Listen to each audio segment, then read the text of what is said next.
అందరికీ నమస్కారం. నా పేరు రమ. మనసులు కలవని మనువు 11వ భాగం. రచయిత సాహితీ మోహన్ గారు. ఆ మాటకి శ్యామల గారు, రంగమ్మ ఒకరినొకరు చూసుకొని, ఈ రోజు నుంచి శాంభవి మీ మనవడితో పాటు తన గదిలోనే ఉండబోతోంది కాబట్టి అంటారు నవ్వుతూ.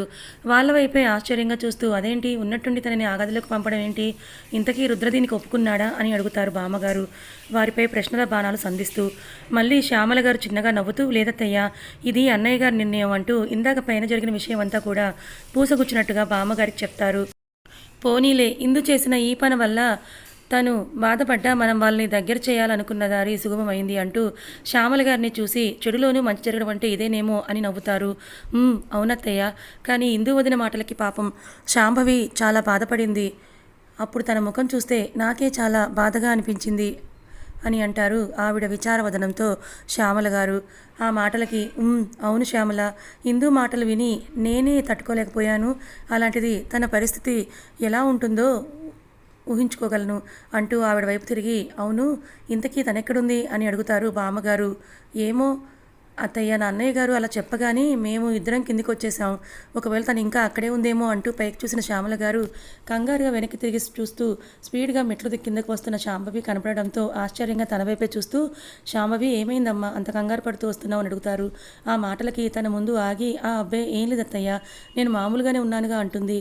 తన కంగారుని దాచాలని ప్రయత్నిస్తూ అప్పుడే ఆవిడ చేతిలోని తన బ్యాగ్ని చూసి, అత్తయ్య, ఇవి నా బ్యాగ్స్ కదా, మరి మీ దగ్గర ఉన్నాయేంటి అంటూ ఏదో తట్టిన దానిలా ఇవి ఎక్కడికి తీసుకెళ్తున్నారు అని అడుగుతుంది. తను ఎందుకు అలా అడుగుతుందో అర్థమైన శ్యామల గారు చిన్నగా నవ్వుకుంటూ, ఎందుకేమిటమ్మా, ఇందాక మీ బాబాయ్ గారు చెప్పిన మాటలు నువ్వు కూడా విన్నావు కదా అంటారు. ఆ మాటకు శాంభవి అవును కాదు అన్నట్టుగా తల అడ్డదిడ్డంగా ఊపేయడం చూసి వస్తున్న నవ్వుని బలవంతంగా ఆపుకుంటూ, అన్నయ్య గారి మాట ప్రకారం నిన్ను మీ ఆయన రూమ్లోనే ఉంచడానికి సన్నాహాలు చేస్తున్నాం అని అంటారు శ్యామల గారు శాంభవిని చూస్తూ. శాంభవి ఇబ్బందిగా తలదించుకొని, ఎందుకత్తయ్య, నాకు ఆ రూమ్ సౌకర్యంగానే ఉంది కదా, నా వల్ల ఆయన ఇబ్బంది పెట్టడం ఎందుకు అని అంటుంది. ఆ మాటకి శాంభవి వైపు సీరియస్గా చూస్తూ, నువ్వు తన భార్యవి, అంటే తనలో సగ భాగానివి. అలాంటి నువ్వు తన గదిలో ఉంటే వాడెందుకు ఇబ్బంది పడతాడు, నిజం చెప్పాలంటే అది నీ హక్కు కూడా అంటూ శాంభవి చేయి పట్టుకొని, పిచ్చి పిచ్చి ఆలోచనలు నీ మనసులోంచి తీసేసి నాతో పాటు రా అని అంటూ తను చెప్పేది పూర్తిగా వినిపించుకోకుండా తను లాక్కెళ్తూ ఉంటే రుద్రాంశ్ గదిలోకి తీసుకెళ్తారు శ్యామల గారు. వాళ్ళ వెనకే రంగమ్మ కూడా తన చేతిలోని బ్యాగ్స్ తీసుకొని ఆ గదిలోకి వెళ్తుంది. అప్పుడే ఇందుమతితో మాట్లాడి తన గదిలోకి వచ్చిన రుద్రాంశ్ ఒక చేతిలో బ్యాగ్, ఇంకో చేత్తో శాంభవి చేయి పట్టుకొని సీరియస్గా తన గదిలోకి వస్తున్న శ్యామల గారి వైపు అయోమయంగా చూస్తూ నుంచుండిపోతాడు. చేతిలోని బ్యాగ్ని సెంటర్ టేబుల్పై పెట్టి రుద్రాంశ్ వంక ఒకసారి చూసి మళ్ళీ తల తిప్పి శాంభవిని చూస్తూ, ఈ క్షణం నుంచి ఇది నీ గది కూడా. ఎవరో ఏదో అనుకుంటారని లేదా ఇబ్బంది పడతారని నువ్వు ఫీల్ అవ్వక్కర్లేదు. నీకు నచ్చినట్టుగా హ్యాపీగా ఉండు, అర్థమైందా అని అంటారు శ్యామల గారు వార్నింగ్ టోన్లో. ఆవిడ ఎందుకు అలా అంటున్నారో అర్థమైన రుద్రాంశ్ శాంభవి ఏం చెప్తుందా అన్నట్టు తన వంకే చూస్తాడు. అదే సమయానికి శాంభవి కూడా రుద్రాంశ్ని చూస్తుంది. కానీ అతని కళ్ళల్లో ఇష్టత కానీ అయిష్టత కానీ ఎటువంటి భావం కనపడకపోవడంతో ఏం చెప్పాలో అర్థం కాక మౌనంగా తల వంచుకొని నుంచుండిపోతుంది. కానీ అప్పటికే వాళ్ళిద్దరి ప్రవర్తనను గమనిస్తున్న శ్యామల గారు వాళ్ళలా ఏమీ చెప్పకపోవడం చూసి నిరుత్సాహపడుతూ, వీళ్ళు ఎప్పటికొకటవుతారో ఏంటో అనుకుంటూ శాంభవిని చూసి, నీ వస్తువులు బట్టలు అన్నీ కూడా కబోర్డ్లో సర్దుకో, నీకేమన్నా అవసరమైతే వాడిని అడుగు చేస్తాడు, నాకు కింద కొంచెం పనుంది, నేను వెళ్తున్నాను అంటూ రంగమ్మ వైపు తిరిగి, పద రంగమ్మ, మనం కూడా వెళ్దాం అని అంటూ శాంభవికి ఇంకో మాటకు అవకాశం ఇవ్వకుండా అక్కడి నుంచి బయటకు వెళ్ళిపోతారు. రంగమ్మ కూడా తను తెచ్చిన బ్యాగ్లు అక్కడ పెట్టేసి శాంభవిని రుద్రాంశ్ని ఒకసారి చూసి నవ్వి అక్కడి నుంచి కిందకు వెళ్ళిపోతారు. వాళ్ళు వెళ్ళిపోయాక, అమ్మో వీళ్ళేంటి నన్ను ఒంటరిగా వదిలేసి అలా వెళ్ళిపోయారు, ఇప్పుడు ఈ హిట్లర్ నన్ను ఏమంటాడు అనుకుంటూ మెల్లిగా తల తిప్పి రుద్రాంశ్ని చూస్తుంది శాంభవి. రుద్రాంశ్ కూడా శాంభవిని కాసేపు తదేకంగా చూసి మౌనంగా తన ఫోన్ తీసుకొని ఎవరికో కాల్ చేస్తూ బాల్కనీలోకి వెళ్ళిపోతాడు. అలా మౌనంగా వెళ్ళిపోయిన రుద్రాంశ్ని చూస్తూ, ఈ టైగర్ ఏంటి ఏం చెప్పకుండా అలా వెళ్ళిపోయారు, అలా ఏమీ చెప్పకుండా వెళ్ళిపోయారు ఎందుకు అసలు, దీనికి ఏంటి అర్థం, నేను తన రూమ్లో ఉండడం తనకి ఓకే అనా కాదనా, ఇప్పుడు నేనేం చేయాలి అని ఆలోచిస్తూ అక్కడే సోఫాలో కూర్చుండిపోతుంది శాంభవి. ఒక పావుగంట తర్వాత ఫోన్ కాల్ కంప్లీట్ చేసి రూమ్లోకి వచ్చిన రుద్రాంశ్ లగేజ్ ఎదురుగా సోఫాలో కూర్చొని గడ్డం కింద చేతులు పెట్టుకొని వాటి వైపే చూస్తూ ఉన్న శాంభవి వైపు ఇంతగా చూస్తూ, ఇదేంటి ఈ అమ్మాయి ఇలా కూర్చుంది అనుకుంటూ తన ముందుకు వచ్చి మొహంపై చిటికెలు వేస్తూ, ఏం చేస్తున్నావు అని అంటాడు. అతను చేసిన చర్యకి తలెత్తి ఎదురుగా నుంచున్న రుద్రాంశ్ని చూసి లేచి నుంచొని, అది మరి నేను నేను ఈ రూమ్లో ఉండటం మీకు ఇష్టం లేదు కదా, అందుకే అని ఏదో చెప్పబోతున్న తన మాటలకు మధ్యలో అడ్డుపడుతూ అని నీకు చెప్పానా అని అంటాడు. రుద్రాజ్ మాటలు విన్న శాంభవి ఆశ్చర్యంగా మొహం పెట్టి, అంటే నేను ఇక్కడ ఉండటం మీకు ఇష్టమేనా అని అడుగుతుంది, కళ్ళు పెద్దవి చేసి చూస్తూ. దాని అర్థం అది కాదు అని అంటాడు రుద్రాంశ్. చేతులు కట్టుకొని సీరియస్గా శాంభవి వైపే లుక్స్ ఇస్తూ అతని మాటలు తనని అయోమయంలో పడేస్తూ ఉంటే తన లుక్స్కి భయపడి బిక్కమొహం వేసుకొని రుద్రాంశ్ని చూస్తూ ఉంటుంది. ఆమె ఎక్స్ప్రెషన్స్ చూసి గమనిస్తూ, అమ్మ చెప్పింది కాబట్టి తన మాటకి విలువిచ్చి, నువ్వు ఇక్కడ ఉండటానికి నేను ఏమీ అభ్యంతరం చెప్పటం లేదు, అంతే, ఎక్కువగా ఊహించుకోకు, వెళ్ళి లగేజ్ సర్దుకో అని శాంభవిని సీరియస్గా చూస్తూ బయటికి వెళ్ళిపోతాడు రుద్రాంశ్. వెళ్తున్న అతన్ని చూస్తూ హిట్లర్ ఆ చూపులతోనే ఎదుటి వాళ్లకు చెమటలు పట్టించేస్తాడు. ఎప్పుడు చూసినా ముక్కు మీదనే ఉంటుంది కోపం అయ్యగారికి అని అనుకుంటూ తన బ్యాగ్ తీసుకొని కబోర్డ్ దగ్గరికి వెళ్తుంది. తన బట్టలు ర్యాక్లో పెడదామని కబోర్డ్ ఓపెన్ చేసిన శాంభవి కళ్ళు నోరు తెరుచుకొని షాకింగ్గా అలాగే ఎక్స్ప్రెషన్స్తో చూస్తుండిపోతుంది. బామ్మగారితో మాట్లాడి తన రూమ్లోకి వెళ్ళిన రవీంద్ర గారు గాల్లోకి చూస్తూ ఏదో ఆలోచిస్తున్న ఇందుమతిని చూసి, ఏంటి ఇక్కడ తీరిగ్గా కూర్చొని ఎవరి మీద ఎలాంటి నిందలు వేద్దామా అని ఆలోచిస్తున్నావా అంటారు కోపంగా. తను శాంభవి చీరల్లో పెట్టిన హారం తిరిగి మళ్ళీ తన నగల పెట్టెలోకి ఎలా వచ్చిందో అని దీర్ఘంగా ఆలోచిస్తున్న ఇందుమతి రవీంద్ర గారి మాటలకి లోకంలోకి వచ్చి, అది తప్ప నాకు ఇంకా వేరే పనేమీ లేదనుకుంటున్నారా అంటుంది గట్టిగా అరుస్తూ. లేకపోతే మరి నీకేం పనుంది, వాళ్ళందరూ వేళకి అన్నీ చేసి పెడుతూ ఉంటే కూర్చున్నది తిన్నదరక్క ఇలాంటి పనులన్నీ చేస్తున్నావు కదా, ముందు వెనుక చూసుకోకుండా ఎవరిని పడితే వాళ్ళని ఏది పడితే అది అనేయడమేనా, ఒకళ్ళని ఒక మాట అనే ముందు నువ్వు చేస్తున్నది కరెక్టా కాదా అన్నది ఆలోచించక్కర్లేదా అని అంటారా ఆయన ఆవేశంగా. అలా అంటున్న రవీంద్ర గారి వైపు కోపంగా చూస్తూ, అంటే మీరు అనేది ఏంటి, నేనే సరిగ్గా చూసుకోకుండా అమ్మాయి మీద నింద వేశానన్నా, అసలు ఆ హారాన్ని తన అంటూ ఆవిడ అసలు విషయం చెప్పబోతూ ఉండగా వీళ్ళ అరుపులకి తన గదిలో నుంచి అక్కడికి వచ్చిన నందిని ఆవేశంలో ఇందుమతి ఏం చెప్పబోతుందో అర్థం చేసుకొని, అమ్మ ఏం మాట్లాడుతున్నావు నువ్వు అని అరుస్తుంది. నందిని అలా అరవగానే ఇద్దరు తల తిప్పి తన వైపు చూస్తారు. నందిని కూడా తన కళ్ళతో వాళ్ళ నాన్నని చూపిస్తూ ఇందుమతికి సైగ చేస్తుంది. ఆ సైగలకు తను ఏం మాట్లాడిపోయిందో ఊహించుకొని, అమ్మో ఏదో ఆవేశంలో ఆహారాన్ని నేనే తన గదిలో పెట్టానని చెప్పేపోయాను, సమయానికి నందిని వచ్చి ఆపింది కాబట్టి సరిపోయింది, లేకపోతే ఈ పాటికి ఇంటిలి పది కలిసి మెడబెట్టుకుని నన్ను బయటకు గెంటేసేవాళ్ళు అని గుండెల మీద చెయ్యేసుకుని త్రుటిలో పెద్ద ప్రమాదమే తప్పిపోయింది, ఇంకెప్పుడు ఇలా ఆవేశంలో నోరు జారకూడదు అని అనుకుంటూ ఉంటుంది ఇందుమతి. రవీంద్ర గారు తన వైపు అలానే చూస్తుండడం చూసి, అమ్మ నువ్వు అసలు ఏం మాట్లాడుతున్నావు, తప్పు చేసిందే కాగా మళ్ళీ పైగా దాన్ని సమర్థించుకుంటున్నావా, నాన్న మీద ఎందుకలా అరుస్తున్నావు అని అడుగుతుంది నందిని. ఆయనకి అనుమానం రాకుండా తల్లిని మందలిస్తూ ఆ మాటకి ఆయన కూడా ఇందుమతి వైపు సీరియస్గా చూడటంతో నేనేమీ కావాలని ఆ పిల్ల మీద నిందలు వేయలేదు, ఏదో పొరపాటును చూసుకోకుండా అలా అన్నాను అంతే అని అంటారు ఆవిడ తన మాటల్ని కవర్ చేసుకుంటూ. రవీంద్ర గారికి ఇందుమతి ప్రవర్తన తేడాగా అనిపిస్తూ ఉంటే అంతేనా అంటారు ఆవిడ్ని అనుమానంగా చూస్తూ.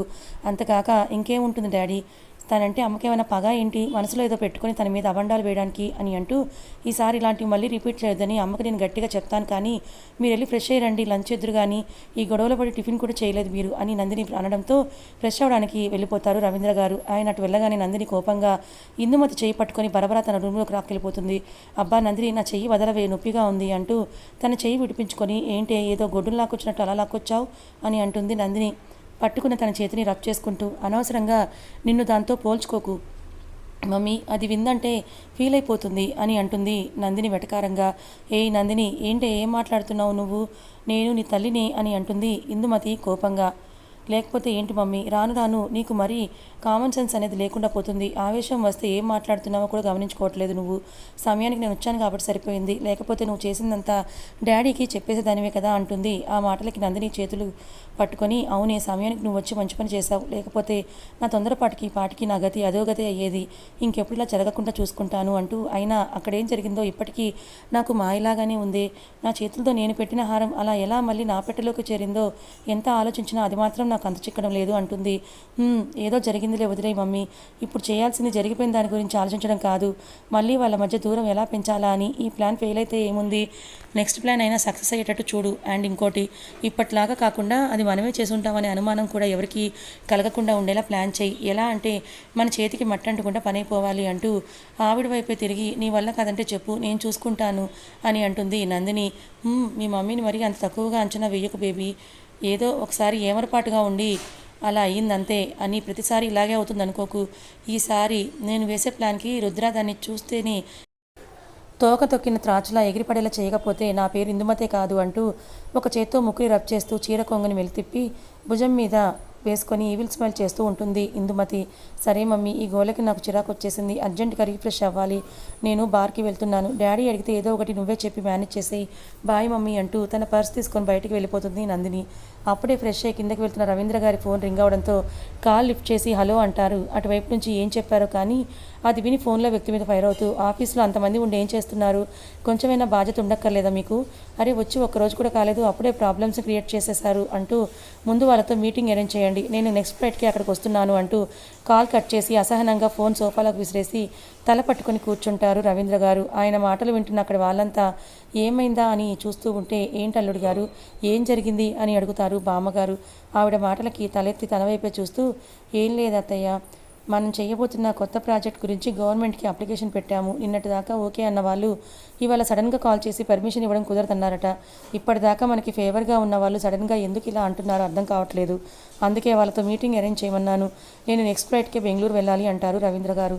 అయ్యో అదేంటయ్యా, వచ్చి 4 గంటలు కూడా కాలేదు, మళ్ళీ అప్పుడే వెళ్ళిపోతున్నావు అంటావేంటి అని అంటారు బామ్మగారు. ఆయన చిన్నగా నవ్వి, తప్పదత్తయ్య, ఇప్పుడు నేను వెళ్ళకపోతే మన కంపెనీకి కొన్ని కోట్ల నష్టం వస్తుంది అని అంటారు. బయట నుంచి వస్తూ ఇందాకటి దాకా వాళ్ళ మాటలు విన్న రుద్రాంశ్, పోనీ నేను వెళ్ళనా మామయ్య బెంగళూరు అని అంటాడు. ఆ మాటకు తల తిప్పి అక్కడ నుంచిన రుద్రాంశ్నే చూసి దగ్గరికి వెళ్ళి, నీకెందుకు నాన్న ఈ ఆఫీస్ విషయాలు కూడా, ఇప్పటికే అటు జాబ్ ఇటు ఇల్లు రెండూ నువ్వే మేనేజ్ చేస్తున్నావు కదా, ఇంకా ఇది కూడానా, ఏం వద్దు, కొత్తగా పెళ్ళైంది, ఈ 4 రోజులన్నా తనతో కాస్త సరదాగా గడుపు, నీ ఉద్యోగరీత్యా సమయం దొరకడం కష్టమే, దొరికిన కాస్త టైంని కూడా ఇలా ఆఫీస్ అది ఇది అంటూ కూర్చుంటే ఇంకా లైఫ్ని ఎప్పుడు ఎంజాయ్ చేస్తావు నువ్వు అంటారు ఆయన రుద్రాంశ్ బుగ్గ మీద చిన్నగా తడుతూ. ఆ మాటలకి ఏం చెప్పలేక చిన్నగా నవ్వుతాడు రుద్రాంశ్. సరే అత్తయ్య, నేను వెళ్ళొస్తానంటారు రవీంద్ర గారు. అయ్యో అదేంటన్నయ్య గారు, కనీసం భోజనం కూడా చేయలేదు మీరు అని శ్యామల గారు అనడంతో గబగబా లంచ్ చేసేసి పైకి వెళ్ళి తన థింగ్స్ తీసుకొని అక్కడే ఉన్న ఇందుమతిని చూస్తూ, నేను బెంగళూరు వెళ్తున్నానంటారు. ఆవిడ కనీసం అప్పుడే వెళ్ళిపోతున్నారేంటి అని కూడా అడగకుండా సరే అంటుంది ముక్తసరిగా. ఆవిడ తీరుకు చిన్నగా నిట్టూర్చి కిందకు వెళ్ళి అందరికీ చెప్పి ఎయిర్పోర్ట్కి వెళ్ళిపోతారు రవీంద్ర గారు. ఆయన వెళ్ళగానే రుద్రాంశ్ కూడా తన గదిలోకి వెళ్ళడానికి మెట్లెక్కుతూ ఉంటారు. వెళ్తున్న అతన్ని చూసి, నాన్న రుద్ర, శాంభవిని కూడా భోజనానికి రమ్మని చెప్పు నాన్న, పొద్దుటి నుంచి తను ఏమీ తినలేదు పాపం అంటారు శ్యామల గారు. ఆవిడ వైపు చూసి సరే అన్నట్టుగా తలూపి పైకి వెళ్ళిపోతాడు రుద్రాంశ్. ఎప్పట్లనే తన సీక్రెట్ హౌస్లో ట్రీట్మెంట్ ఇప్పిస్తున్న వ్యక్తిని చూడడానికి వెళ్తాడు ఆ నడి వయస్కుడు. లోపలికి వెళ్ళి చలనం లేకుండా ఉన్న ఆయన వైపు చూసి డాక్టర్ వైపు చూస్తాడు. ఏమైనా ఇంప్రూవ్మెంట్ ఉందా అన్నట్టుగా. దానికి ప్రతిగా ఆ డాక్టర్ లేదన్నట్టుగా చిన్నగా తల ఊపుగాని పక్కనే ఉన్న ఆ ఫ్లూయిడ్ బాటిల్ని నేలకేసి కొడుతూ కోపంగా, ఇంకెన్ని రోజులు నన్ను నీ చుట్టూ ఇలా తిప్పించుకుంటావు అని బెడ్పై పడుకున్న ఆ వ్యక్తిని సూటిగా చూస్తూ ఆవేశంగా అరుస్తూ ఉంటాడు అతను. కొన్ని రోజులుగా ఆ వ్యక్తి వెంట వస్తూ అక్కడ జరిగేదంతా చూస్తున్న తన కింద అసిస్టెంట్ సార్ అంటూ అతన్ని పిలుస్తాడు లోగొంతుకుతో. అసలే కోపంగా ఉన్నాడేమో, ఆ పిలుపుకి చివాల తల తిప్పి ఏంటన్నట్టుగా ఆ అసిస్టెంట్ వైపు చూస్తాడు సీరియస్గా అతను. సార్ మీరేమనుకోకపోతే ఒక చిన్న మాట చెప్తాను సార్ అంటాడు అతను భయంగా. ఆ వ్యక్తి ఏంటన్నట్టుగా 2 కనుబొమ్మలు ముడివేసి అతని వైపు చూడగానే, సార్ అది ఈ సార్ని అంటూ బెడ్పై ఉన్న ఆయన చూపిస్తూ, బాగు చేయడం ఇన్నేళ్ళైనా ఈ ఇంగ్లీష్ డాక్టర్ల వల్ల కావట్లేదు కదా సార్ అంటుంటే ఆ వ్యక్తి అతని వైపు అవుతే అన్నట్టుగా చూస్తాడు. అందుకని అడవిలో మా గూడెం దగ్గర ఒక మంత్రాలయ్య ఉన్నాడు సార్, అతను ఎలాంటి జబ్బునైనా ఇట్టే నయం చేసేస్తాడంటాడు. ఆ మాటకి ఆనందంగా అసిస్టెంట్ వైపు చూస్తూ, అవునా, ఎవరతను, ఎక్కడుంటాడు అని అంటాడు తన భుజాలు కుదిపేస్తూ. అతని యాత్రాన్ని చూస్తూ చెప్తాను సార్ కానీ అంటూ నసుకుతాడు అసిస్టెంట్. కానీ ఏంటి అంటూ, ఓ డబ్బు గురించి ఆలోచిస్తున్నావా, ఏం పర్వాలేదు, ఎంత డబ్బైనా ఇస్తాను, వాడు లేస్తే చాలు అని అంటాడు బెడ్పై ఉన్న ఆ వ్యక్తిని కసిగా చూస్తూ. ఆహా, డబ్బుల గురించి కాదు సార్ అంటూ కాస్త ధైర్యం తెచ్చుకొని, అతను డబ్బులు తీసుకోడు సార్, అతను ఒక మాంత్రికుడు, మనకు కావాల్సింది చేయాలంటే అతని పూజకు కోరిందని మనం తెచ్చివ్వాలి, అది జంతువు కావచ్చు మనిషి కావచ్చు అని అంటాడు. అతను ఏమంటాడో భయపడుతూ. అతను మాత్రం ఆ విషయాన్ని చాలా తేలిగ్గా తీసుకుంటూ, ఓహ్ ఇంతే కదా, దానికి ఎందుకు ఇంత సందేహిస్తున్నావు, వీడిని నయం చేయాలే కానీ తను అడిగింది ఇవ్వడానికి నేను సిద్ధమే అంటాడు ఆ వ్యక్తి. అయితే మిమ్మల్ని ఇప్పుడే అతని దగ్గర తీసుకెళ్తాను, పదండి సార్ అంటాడు ఆ అసిస్టెంట్. సరే పద అంటూ డాక్టర్ వైపు తిరిగి, నేను మళ్ళీ వచ్చే వరకు తనని జాగ్రత్తగా చూసుకో అంటూ తన అసిస్టెంట్తో కలిసి బయటకు వెళ్ళిపోతాడు ఆ వ్యక్తి. వెళ్తున్న అతని వైపే చూస్తూ, ఇంత చదువుకున్న నేనే ఇన్ని సంవత్సరాల నుండి ఈయన్ని క్యూర్ చేయలేకపోతున్నాను, అలాంటిది ఎవరో మంత్రగాడు క్యూర్ చేస్తాడా, వీళ్ళ పిచ్చి కాకపోతే అనుకుంటూ తన చైర్లో కూర్చుండిపోతాడు ఆ డాక్టర్. అడవిలో తన గుహలో కాళికాదేవి విగ్రహం ముందు కూర్చున్న భైరవుడు పెద్దగా నవ్వుతూ కళ్ళు తెరిచి కాపాలిక అని పిలుస్తాడు. ఆ పిలుపుకి పరిగెడుతూ వెళ్ళి గురువు ముందు నించుంటాడు కాపాలికుడు. ఏంటి గురువర్య అని అంటాడు. సంధ్యవేళకి ఈ గుహకి మనల్ని వెతుక్కుంటూ ఒక వ్యక్తి వస్తాడురా, వెళ్ళి అతన్ని నువ్వు నా దగ్గరికి తీసుకొని రా జాగ్రత్తగా అని అంటాడు. ఎవరు గురువర్య, మన కోసం వస్తుంది అని అంటాడు కాపాలికుడు. ఒక వ్యాపారవేత్తరా, అతని స్వార్థం కోసం మనల్ని వెతుక్కుంటూ వస్తున్నాడు అతను అని అనుకుంటున్నాడు, కానీ తను మనకి సాయం చేయడానికే వస్తున్నాడని తెలియదు పాపం అని గట్టిగా నవ్వుతాడు భైరవుడు. తన గురువు మాటల్లోని అర్థమైన కాపాలికుడు కూడా నవ్వుతూ బయటకు వెళ్ళిపోతాడు. నా ఇన్నేళ్ల నిరీక్షణను సఫలం చేసుకోవడానికి మొదటి పావుని కదిపే సమయం ఆసన్నమైంది. నేను చేయబోయే ఈ కార్యం సఫలం కావాలని ఆశీర్వదించు మాత అంటూ ఆ కాళికాదేవి విగ్రహానికి నమస్కరించి మళ్ళీ ధ్యానంలోకి వెళ్ళిపోతాడు భైరవుడు. బట్టలు సర్దుకుందామని కబోర్డ్ ఓపెన్ చేసిన శాంభవి అక్కడున్న వాటిని చూసి ఆశ్చర్యంతో కళ్ళు పెద్దవి చేసి చూస్తూ ఉండిపోయింది. శాంభవి అలా ఎందుకు అయిపోయిందంటే 10 అడుగుల ఎత్తు ఉన్న ఆ కబోర్డ్లో ఒకవైపు అతని uniform, cap, gun, bullet, magazine ఉంటే వాటి కింద ఫార్మల్ డ్రెస్లు, నైట్ వేర్లు పొందిగ్గా సర్దున్నాయి. కానీ అవన్నీ ఆ కబోర్డ్లో ఒక భాగమే. మిగతా భాగంలో ఒక ర్యాక్లో బుక్స్, ఏవేవో ఫైల్స్, పేపర్స్ ఉన్నాయి. వాటికి పక్కగా రుద్రాంశ్ యూనిఫామ్లో ఉండి ప్రెసిడెంట్తో గోల్డ్ మెడల్ వేయించుకుంటున్న ఫోటో ఉంది. ఆ ఫోటో పక్కనే అతను చదువుకునేటప్పటి నుంచి ఇప్పటి వరకు తనకు వచ్చిన 10ల సంఖ్యలో గోల్డ్ మెడల్స్, మెమెంటోస్ అన్నీ కూడా అందంగా అమర్చబడి ఉన్నాయి. అవన్నీ ఒక ఎత్తైతే మిగతా ర్యాక్ అంతా రకరకాల ఫొటోస్తో నిండిపోయి ఉంది. అక్కడ రుద్రాంశ్ టీనేజ్లో జీన్స్, టీషర్ట్ వేసుకొని కళ్ళకున్న షేడ్స్ని కాస్త కిందకు లాగి నవ్వుతూ ఐవిస్ చేస్తున్న ఫోటో చూసి తన చేతిలోకి తీసుకొని కళ్ళు పెద్దవి చేసి చూస్తూ, అమ్మో ఈ ఫోటోలో ఉన్నది నిజంగా ఈ టైగరేనా అనుకుంటూ ఆ ఫోటోని ఒకసారి చేతితో తడిమి మళ్ళీ అక్కడ పెట్టేసి మిగతా ఫొటోస్ని చూస్తుంది. వాటిలో కూడా అతను కాలేజీలో చదివేటప్పుడు ఫ్రెండ్స్తో కలిసి దిగిన ఫొటోస్, వాళ్ళతో ట్రిప్స్లో సరదాగా ఎంజాయ్ చేస్తున్న ఫొటోస్ అన్నీ ఉన్నాయి. వాటన్నిటిని చూస్తూ అబ్బో ఈ టైగర్కి నవ్వడం కూడా తెలుసా అనుకొని ఏ మాటకు ఆ మాట చెప్పుకోవాలి. ఈ హిట్లర్ నవ్వుతూ ఉంటే చాలా బాగున్నాడు అనుకుంటూ, అవును ఈ టైగర్ ఈ ఫొటోస్ అన్నిట్లో నవ్వుతూ అందరితో మాట్లాడుతూనే సరదాగా ఉన్నాడు కదా, మరి ఇప్పుడు ఎందుకు మొహం ఎప్పుడు మాడిపోయిన మసాలా దోశలాగా అలా పెట్టుకొని అందరినీ చూపులతోనే భయపెడుతూ ఉంటున్నాడు? అలా అని పూర్తిగా సీరియస్గానే ఉంటాడా అంటే అది కాదు. తను చిన్నితో ఉన్నప్పుడు మాత్రం అచ్చం ఈ ఫొటోస్లో లాగానే మనస్ఫూర్తిగా నవ్వుతూ మాట్లాడతాడు. మరి మిగతా వాళ్ళతో మాత్రం మొహం అని పెట్టుకొని ఏమా సీరియస్గా ఉంటాడు ఎందుకో అని అనుకుంటూ కింద ఇంకేవో ఫొటోస్ కనబడితే వాటిని చూస్తూ ఉంటుంది. అవి రుద్రాంశ్ పోలీస్ అకాడమీలో ట్రైనింగ్ తీసుకుంటున్నప్పటి ఫొటోస్, షార్ట్ టీషర్ట్లో గేమ్స్ ఆడుతున్న ఫొటోస్, షర్ట్లెస్గా ఉండి ఎక్సర్సైజ్ చేస్తున్న ఫొటోస్ చాలానే ఉన్నాయి. అప్పటికే 6 ప్యాక్తో ఉన్న అతని బాడీని చూస్తూ అప్పటి నుండి జిమ్ గాడిద గుడ్డు అంటూ ఇలా బాడీ పెంచేసి కనబడిన వాళ్ళందరినీ వాయించడమే పనిగా పెట్టుకున్నట్టున్నాడు మహానుభావుడు అని గొనుక్కుంటున్న శాంభవి రుద్రాంశ్ ఒక అమ్మాయికి అబ్బాయికి మధ్యలో వాళ్ళిద్దరి భుజాల మీద చేతులు వేసి నవ్వుతూ ఉన్న ఫోటోని చూసి దాన్ని చేతిలోకి తీసుకొని వాళ్ళ ముగ్గురు వైపే ఆశ్చర్యంగా చూస్తూ ఉంటుంది. శాంభవి ఆ ఫోటో తీస్తున్నప్పుడు దాని కింద ఉన్న డైరీ ఒకటి ఆమె చెయ్యి తగిలి కింద పడిపోతుంది. ఫోటో వైపే చూస్తున్న తను ఏదో కింద పడ్డట్టుగా వినిపించిన శబ్దానికి తేరుకొని అటువైపు చూసి ఫోటోని పక్కన పెట్టి కింద పడ్డ డైరీని చేతిలోకి తీసుకొని చూస్తుంది. దాని మీద ఉన్న ఇయర్ ప్రకారం అది 7 ఏళ్ల క్రితం డైరీ అని అర్థం చేసుకొని ఎప్పటి డైరీనో ఇంత జాగ్రత్తగా ఎందుకు దాచిపెట్టాడు ఈ టైగర్ అనుకుంటూ దాన్ని అటు ఇటు తిప్పి చూస్తూ ఉంటుంది. రవీంద్ర గారు వెళ్ళిపోయాక లోపలికి వచ్చిన రుద్రాంశ్ శాంభవి కబోర్డ్ దగ్గర నుంచొని ఉండడం చూసి ఏం చేస్తుంది ఈ అమ్మాయి అక్కడ అనుకుంటూ తన దగ్గరికే వెళ్తాడు. అక్కడ శాంభవి చేతిలో ఉన్న డైరీ ఉండడం చూసి కోపం తెచ్చుకుంటూ విసురుగా తన చేతిలోని డైరీని లాగేసుకుంటాడు. అప్పటిదాకా రుద్రాంశ్ రాకని గమనించిన శాంభవి అతను సడన్గా అలా చేసేసరికి కంగారుగా రుద్రాంశ్ వైపు చూస్తూ ఏదో చెప్పబోతూ ఉంది, కానీ రుద్రాంశ్ ఆమెను మాట్లాడివ్వకుండా ఆపమన్నట్లుగా చేయి చూపించి ఏదో రూమ్లో ఉండటానికి ఒప్పుకున్నాను కదా అని అన్నిటిపై నీ హక్కుని చూపించాలని ట్రై చేశావంటే మాత్రం నేను సహించను. ఎంతవరకు ఉండాలో నువ్వు అంతవరకే ఉండు. అలా కాకుండా ఇంకెప్పుడైనా నా పర్సనల్ స్పేస్లోకి ఎంటర్ అవ్వాలని చూసావంటే మాత్రం తర్వాత పరిణామాలు చాలా తీవ్రంగా ఉంటాయి. మైండ్ ఇట్ అని అంటూ ఆ డైరీని మళ్ళీ ర్యాక్లోనే పెట్టేసి కబోర్డ్ క్లోజ్ చేసేసి తిరిగి ఆమె వైపు చూస్తాడు. అతని మాటలోని సీరియస్నెస్కి భయపడుతూ తలదించుకొని చేతులు నలుపుకుంటూ అది మరి నేను కావాలని ఆ డైరీని ఏమీ తీయలేదు. నా బట్టలకు లోపల సర్దుకుందామని కబోర్డ్ ఓపెన్ చేశాను. అక్కడ ఉన్న ఫొటోస్ కనపడ్డాయి. వాటిని చూస్తూ ఉండగా ఆ డైరీ కింద పడిపోయింది అంతే అని అంటూ జరిగిన విషయాన్ని ఉన్నదున్నట్టుగా నిజాయితీగా అతని ముందు పెట్టేస్తుంది శాంభవి. ఆమె మాటల్లో నిజం కనబడుతుంటే శాంభవి వైపు అలానే చూస్తూ అటువైపు ర్యాక్ ఖాళీగానే ఉంది అని చెప్పి ఏం మాట్లాడకుండా అక్కడి నుంచి వెళ్ళిపోతాడు రుద్రాంశ్. అలా వెళ్ళిపోతున్న అతని వైపే కళ్ళు చిన్నవిగా చేసుకొని మరీ చురుకోపంగా చూస్తూ ఆ ర్యాక్ ఖాళీగానే ఉంది అన్న రుద్రాంశ్ మాటల్ని రిపీట్ చేసి వెక్కిరిస్తూ నిజం చెప్పాక కూడా ఒకసారి లేదు ఏమీ లేదు, ఏం పట్టినట్టు ఎలా వెళ్ళిపోతున్నాడు చూడు కడ్డూస్ అనుకుంటూ తన బ్యాగ్ని విసురుగా చేతిలోకి తీసుకొని అటువైపు ర్యాక్ దగ్గరికి వెళ్ళి డోర్ ఓపెన్ చేసి తన బట్టలు థింగ్స్ అన్నీ అందులో సర్దుకొని మళ్ళీ విసురుగా డోర్ని క్లోజ్ చేసి అదే కోపాన్ని మెయింటైన్ చేస్తూ కిందకి వెళ్తుంది. సోఫాలో బామ్మగారి పక్కనే కూర్చొని సీరియస్గా ల్యాప్టాప్లోని ఏదో వర్క్ చేసుకుంటూ ఉంటున్న రుద్రాంశ్ని చూసి మూతి తిప్పుకుంటూ ఈ టైగర్ తన చూపులతో మనుషులనే కాదు వస్తువులు కూడా భయపెట్టాలని చూస్తున్నాడు అనుకుంటూ డైనింగ్ టేబుల్ దగ్గర కూర్చొని ఆనియన్స్ కట్ చేస్తున్న శ్యామల గారిని చూసి ఆవిడ దగ్గరికి వెళ్తుంది. తన దగ్గరికి వచ్చి నుంచిన శాంభవిని చూసి నవ్వుతూ, వచ్చావా, పద లంచ్ చేద్దు కానీ మార్నింగ్ నుంచి ఏమీ తినలేదు కదా అంటారు శ్యామల గారు. ఆ మాటకు చిన్నగా తలూపి, చేస్తాను అత్తయ్య, మీరు అందరూ చేశారా అని అడుగుతుంది. లేదురా, ఇప్పుడే వదినకి అత్తయ్యకి పెట్టాను, ఇంకా నువ్వు నేను మీ ఆయన తినాలి అంటారు ఆవిడ చిన్నగా నవ్వుతూ. మీ ఆయన అనగానే ఒకసారి కళ్ళు తిప్పి ఓరగా రుద్రాంశ్ వైపే చూస్తుంది. అప్పుడే రుద్రాంశ్ కూడా తన వైపు ఒక లుక్ ఇవ్వడంతో కంగారుగా తన చూపు తిప్పుకొని శ్యామల గారినే చూస్తూ, మరి లంచ్ చేయకుండా ఇప్పుడు ఈ ఆనియన్స్ ఎందుకు కట్ చేస్తున్నారు అత్తయ్య అంటుంది. ఏం లేదు చిన్నికి ఉల్లిపాయ పకోడీ అంటే చాలా ఇష్టం కదా, తను రాగానే ఆకలి అంటుంది కదా, ఈలోపు వేసి ఉంచుదామని కట్ చేస్తున్నానంటారు శ్యామల గారు.